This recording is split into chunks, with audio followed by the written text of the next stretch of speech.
Hi everyone, Stephen Aitchison here again with another episode of 30 Days of Change. Welcome to today. Today we're going to be speaking about your mind and the health benefits of your mind. Can your mind really affect your health?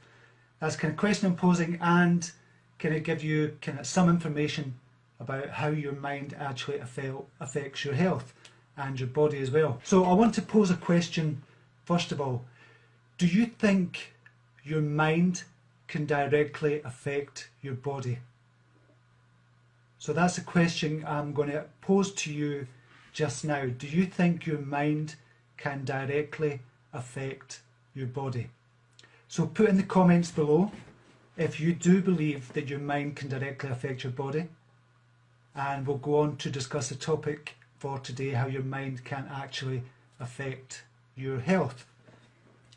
So we'll see if we've got any comments here, see what people are coming up with just now. Tonya Gomez is saying yes. Brina Wainwright, yes, believe that as well, that your mind can directly for your body. Jennifer Jill Resman, yes, it sure does. Helena, yes. Liz Haga saying yes as well, our mind can divert the body. And that's Dixit. Yes, but I don't know how. Okay, hello, awesome to be here. Yes, so there's a lot of people saying yes. Most people are actually saying yes, that you believe your mind can affect your body. Well, when I was I was back in 1993, we're going back a long time, when I first was trying to figure out what I wanted to do with my life, and I realised I kind of wanted to go down the path of helping people. I didn't know what path I would take, so I was looking for kind of road signs along the way, and I started doing nurse training. So I decided to become a mental health nurse. And I only done 18 months of the training. I didn't finish it because I realised it kind of wasn't, it's the kind of path I wanted to go down, but that wasn't the specific route. So I'd done 18 months of training. So in that training, we had to come up with a lecture or something to give to the group to prove, to kind of prove something. This was about, that my passion was the mind and how the mind affects the body at the time, and it always has been for a long time. So I did a little experiment with people in the group. So there's about 20 people. So what I did is I got them to take the pulse rate, and I'd like you to try this after as well. Don't do it during the live feed because that would be really boring to do. But the experiment was, take your pulse rate for 15 seconds. So if your pulse rate, say, was 15 beats per minute in 15 seconds, you times that by 4, which is 60, to give you a resting heart rate.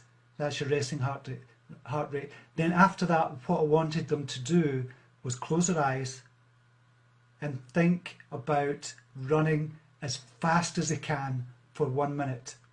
So they imagined themselves, I took them through a visualization scene about being on a running track, and they were at the starter mark, and the gun went, and everybody sprinted as fast as they could, and they'd done that for 1 minute. So they were sprinting, they could hear themselves wheezing, they could feel the sun beating down on them, they were running around the track, they were trying to catch up the person in front of them, and they were really sprinting as fast as they could, and they just done this for 1 minute. So I took them through that visualization, and then immediately after that I got them to take the pulse rate again. And the pulse rate in general, around a group of 20 people, the pulse rate increased by about 20 to 40%. Now all they did was just sit there and imagine themselves running around a track as fast as they could, and yet the pulse rate increased by 20 to 40%. So if it was 50, or so if it was 60 beats per minute before, it would go up to about 72 or 75 or even up to 80. So we had the high end and the low scale, and we had the kind of the median range as well. So it increased by about 20 to 40%. Now that proved to me conclusively, and there's loads of studies being done on this, that your mind directly affects your body. And all they were doing is imagining a scene in their mind. That's all they were doing, yet the heart rate increased, vasodilators, the veins were increasing to pump more blood round the body. Obviously the pupils would have dilated if I could see that as well. Lots of things happening in the body, all because they were picturing something in their mind. And you can try this experiment after this live video as well, because it works for kind of 100% of the people. And that kind of proved to me conclusively that your mind directly affects the body. I kind of knew that anyway with all the studies that have been done, but I wanted to show the group that as well, and a lot of people were amazed by that as well. Now imagine what happens when your mind is in a distress state, or you're in a state of stress.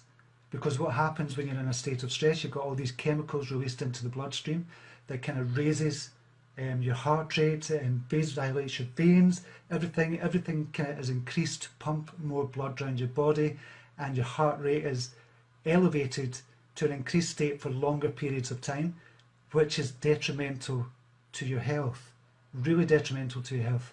So we can use that information that we've got there with thousands of studies that have been done. We can use that information to benefit us in a healthy way. So for example, if everybody, and I believe this, if everybody in the world was to do meditation, I believe there'd be lower risk of heart disease, or there'd be much less cases of heart disease, cancer even, hypertension, sleep problems, if every single person in the world was to do meditation. Imagine that every single person, you were brought up to do meditation. Imagine if that happened, how much that would help the health of the world. That would just be amazing to do. And there's thousands of studies that have shown meditation is great for your health benefits as well. But that kind of leads you on to the question about drugs that doctors are prescribing. Because one of my main things is I love to talk about beliefs and how beliefs are formed and how they affect our minds, how they affect our bodies, how they affect our whole energy system. Drugs that are prescribed by doctors, do they really work, or is it more a case of you believe they're going to work so they do work? Obviously some drugs for kind of serious cases, obviously they do work and you have to take them. But for example, I had a headache this morning, and it was a splitting headache, and I was going on to do a video. I was doing a video in the group that I'm in just now, that I run a program for yourdigitalformula.com. I run that program, but before I went on, I had a splitting headache, and obviously we've got tablets in the cupboard, paracetamol and ibuprofen. They would take if anybody's got a headache, but I don't like taking drugs kind of at all if I can avoid it. And all I really needed was a big kind of glass of water, because not most people, but a lot of people, when they get kind of bad headaches, it's not down to something that is actually wrong with them. It's not down to anything, that it's your body kind of saying, I need more water kind of going into my system. And if you drunk a lot more water, you'd get a lot less headaches. Again, that's been proven as well. This is not me giving anecdotal evidence. I'm just kind of telling you a story from this morning. So I drank a big glass of water just before I went to do the video, and about half an hour after, the headache was gone. Now if I'd left it, if I didn't drink the water and I didn't take the tablets, the headache would still be here just now, and it's purely because my body was telling me, okay, you need more water. And that's the case with should I say this or not? Yeah, and that's the case with when people think they're hungry. Really what they're needing is more water in the system. It's your body telling you that you need more water in your system. So if you've eaten a big kind of hearty breakfast and you're hungry by 12 o'clock, your body's really saying you want more water. It's not more food that you need, it's more water to fill up your food and to fill up your body kind of with water, because your body needs to survive, and to do that it needs more water. So water can cure a lot of things, especially headaches. So it just leads me to believe, or with all the studies that I've kind of looked at as well, that a lot of the drugs that are prescribed by doctors, they've got something called the placebo effect. And the placebo effect basically is a Latin word. Placebo is a Latin word for I will please. That's what placebo kind of means in Latin. And when you're taking a drug prescribed by a doctor, you've got this expectation that because it's been prescribed by someone in authority, i.e. a doctor, that it's going to work. So most of the time it does actually work, because you believe it's going to work because of this kind of placebo effect.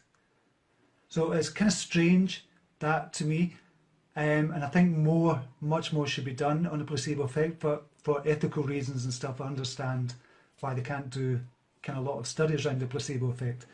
But I think we could cut out a lot of the drugs we take in our life, i.e. medication that we take in our life, if we learned to believe in our own bodies and to believe that our minds have the ability to heal our bodies as well. Now, I'm not a medical practitioner, I'm not a medical doctor, I'm not a doctor in any way whatsoever. This is just from my studies, and I'm sure doctors will come on and tell you kind of about that as well. But I just believe the drug industry just now is, I just don't like the way it's going just now. It's a business after all, if you think about it. And these kind of drug companies are going into kind of doctors' practices and trying to get them to promote their drugs and prescribe their drugs and stuff like that as well. And I just don't like the whole kind of idea of the drug industry. In general, obviously there's some specific ones that do treat specific treatments, that's totally different. But I'm talking about in general here about the drug industry. So the placebo effect is huge if you think about it, and the placebo effect is all about your beliefs. So if you believe that something can heal your body, then obviously it's going to work. Most of the time it's going to work. So imagine if we could utilize that information just to tell ourselves that, okay, if I sit down and meditate, or if I sit down and visualize my body healing, if you go through specific visualization exercises, and you start to really believe that these visualization exercises can heal your body, then what do you think is going to happen? Then it's going to start to heal your body. You're going to heal quicker, you're going to recover quicker. Now, again, I'm not talking about serious kind of illnesses here, and I believe it can help work with serious illnesses as well, but I'm not going to go into that. It's obviously a bit controversial. So I believe that if everybody could utilize kind of alternatives to drugs, then I think that's where we should be pushing kind of the health industry and the care industry just now as well, to look at these alternative therapies. And they shouldn't be called alternative therapies. It should be just called natural kind of healing, and we just should use our minds more to heal our bodies. Now, the opposite of the placebo effect is called the nocebo effect. And that really means, in Latin, again, literally that means I will harm. So that's the case of whereby the doctor or somebody in authority tells you, okay, I'm going to give you this drug, but this is going to be the side effects. Because that person in authority has told you what the side effects is going to be, you're going to experience those side effects, even if you've just been given a sugar pill. Now, again, ethically, you can't really test that, but there has been some studies done. I think in Japan in the 1970s, what they done is they took a group of students and said they're going to pass an electric current through their heads, but they're going to experience headaches because of this tiny electrical current. But there was no electrical current passed. It was just this machine that was kind of placed on the head, and no electrical current was passed. And yet 66% of the students in that study actually experienced headaches. So that's a nocebo effect. That's what that means. So it's when you tell somebody that something negative is going to happen, the person believes it, and it actually happens. And there's been other studies done as well why even death has been caused by the nocebo effect. I think, again, this was from the 1970s, whereby a doctor had diagnosed somebody with having liver cancer, and the doctor had advised at the time that the person was they only had a few months to live, and that person actually died within 3 months. But when the autopsy was done, it was discovered they didn't actually have liver cancer, and the doctor had misdiagnosed the person, and yet because that person believed they had liver cancer, they had actually died. Now, this is from something in the 1970s that came about, and again, obviously there's not a lot of studies on that, because ethically you can't do a nocebo effect study unless it's for something very, very minor. So it just shows the power of your mind, it shows the power of belief.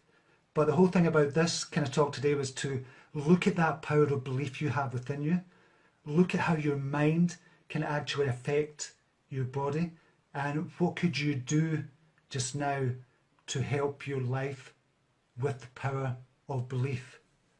And there was also another study done by, who was it?